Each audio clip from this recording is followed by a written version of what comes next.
So many of rock and roll's biggest stars, most successful people, came out of the post-World War II generation. You think that was part of it? I think definitely there was a kind of grim,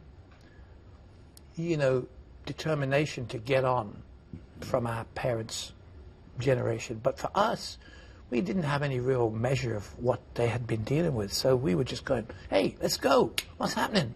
Wow, there's Little Richard. Little Richard!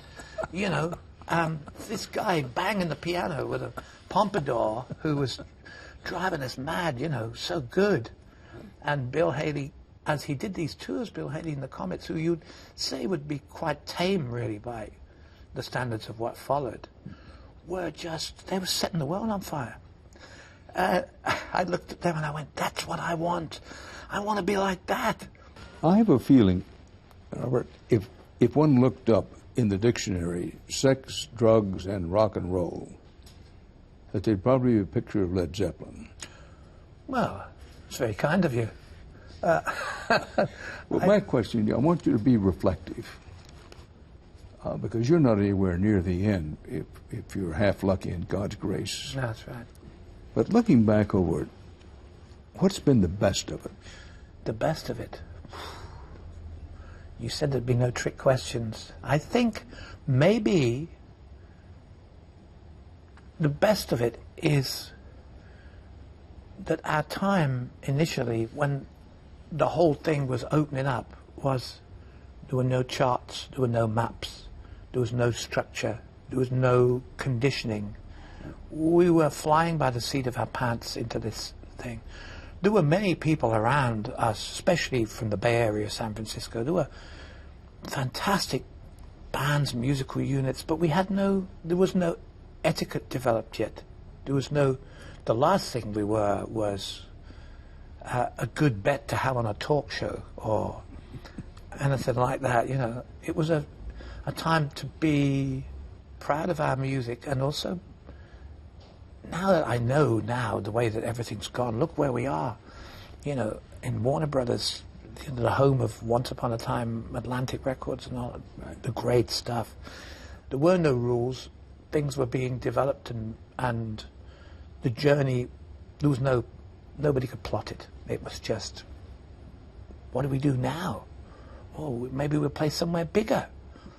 It was just like kids going from playing in the youth club behind the church to playing small clubs.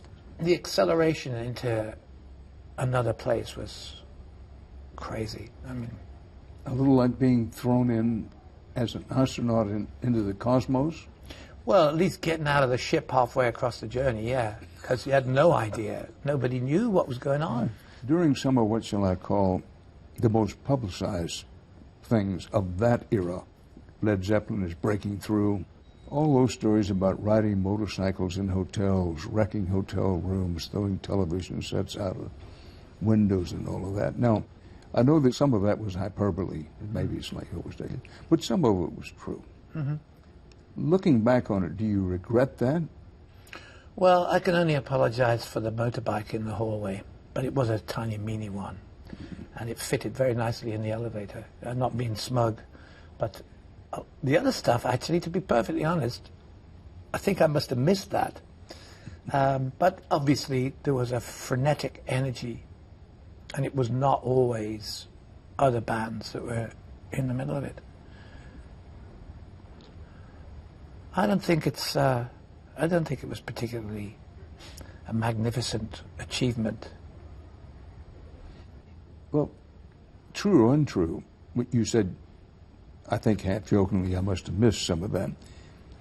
But when you sing, particularly when you have the kind of range that you have, you can't stay up all night, every night, and perform at that level. No. So did you find yourself sort of slipping away at some point in the evening and saying, at least I have to get to sleep? Well, the thing is, a voice is not going to, it's a muscle, and it's a funny shaped thing anyway. And yeah, I had a lot of trouble with my voice along the line. I was in Australia once, in Melbourne. I remember waking up and we'd sold out a kind of some huge stadium The stage was on wheels, so they got it so that if we had 10,000 people, that was fine. But if it was 12, they could wheel the stage back with a tractor pulling it, and then back, and then back, and then back. And as the day went on, more and more people arrived, and I couldn't speak. And I went to a doctor, and he hit me with some adrenaline and stuff like that. And I turned several shades of different colors and slid down the wall, covered in perspiration, and sang the gig. Now, that's the last thing a singer needs to do. The damage that you can do. One time I went to see a voice specialist in London, in Harley Street. He was pretty highbrow. He had a desk with a little button underneath, so that as you walked in, he hit the button and the curtains all closed around you, and he had a kind of dish on his head and put a camera down my throat, and he said, in 6 months' time, your voice won't even be able to show signs of surprise. He said, it's over.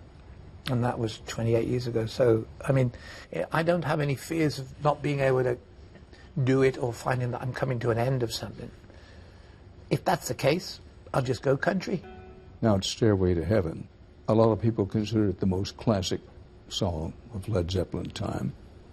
But it's my understanding that, well, you will perform it. It's not your favorite thing to perform. Well, it's not about it being my favorite or not. It's nothing to do with that, really. It's just that it belongs to a particular time. If I had been involved in the instrumentation, I would feel that it's a magnificent piece of music which has its own character and personality. It even speeds up in a similar way to some pieces of more highbrow music. But my contribution was to write lyrics and to sing a song about fate and something very British, almost abstract. But they were coming out of the mind of a 23-year-old guy, you know. And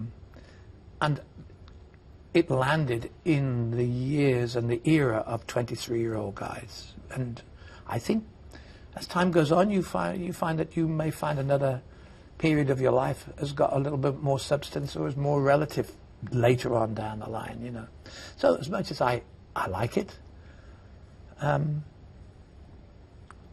not wedded to that whole deal now.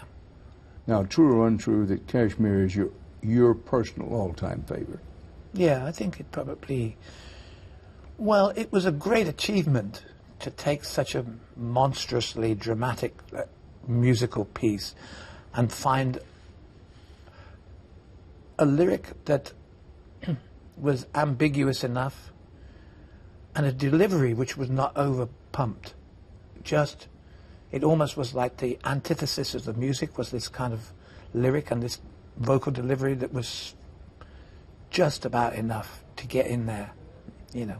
But your personal all-time favorite? Well, I mean, there's such a variety of songs that I guess I would have to go along. Today, I'd have to say yes. Tomorrow, maybe something else. Yeah, exactly.